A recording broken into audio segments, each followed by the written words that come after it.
এবার আমি অনেক দেরি করে ঈদের ভিডিও আপলোড করছি, কারণ ঈদের মধ্যে এত গরম ছিল গ্রামে, দ্বিতীয়ত সময় করে উঠতে পারিনি ভিডিও এডিটিং করার জন্য, ভয়েস দেওয়ার জন্য।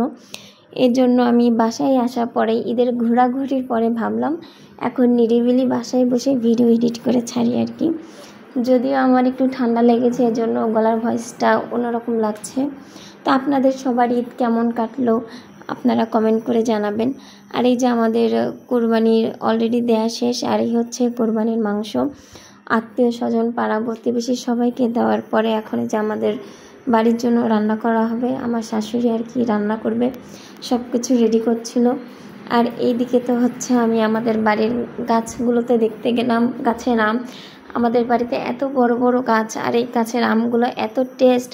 দেখা যাচ্ছে আমরা রাত্রে যখন ঘুমিয়ে থাকি তখন ঢাপ ঢুপ করে শুধু আম পড়তেই থাকে টিনের উপরে। এই আওয়াজটা যত না ভালো লাগে, কিছু কিছু সময় অনেকটাই আতঙ্ক কাজ করে হঠাৎ এই সাউন্ডটার জন্য।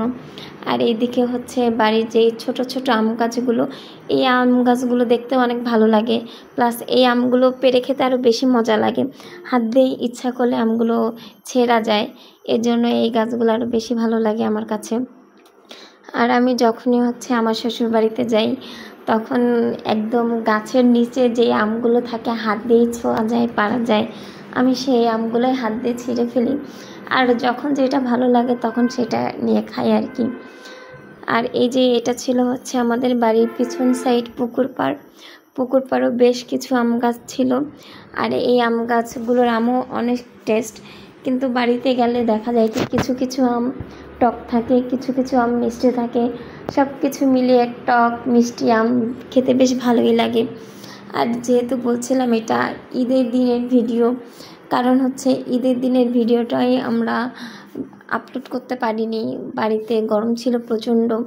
দ্বিতীয়ত বাড়িতে ছিলাম অল্প কিছু দিন, এই অল্প কিছু দিনের মধ্যে আসলে ভিডিও নিয়ে ব্যস্ত থাকা, এডিট করা এগুলো হয়ে ওঠেনি।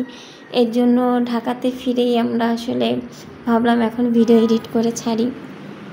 আর এই তো আম গাছ থেকে আম পাড়ার পর আমরা আম কেটে খেতে বসে গেছি। আর এই আমগুলো এত মজা, এত টেস্ট, পিওর গাছ পাকা আম। এখানে নেই কোনো ফরমালিন, নেই কোনো ভেজাল, একদম অর্গানিক একটা আম আমরা যেটা বলে থাকি আর কি। আর এই যে আপনারা কে কোথায় ঈদ করলেন সেটা অবশ্যই কমেন্ট করে জানাবেন। আর কার ঈদ কেমন কাটলো সেটাও কমেন্ট করবেন। আপনারা কে কোন জেলা থেকে আমার ভিডিওটি দেখছেন সেটা জানাতে ভুলবেন না। যাই হোক, একটু মিস্টেক হয়ে গেছে কথা বলতে বলতে, ঠান্ডার মধ্যে কথা বলছি তো।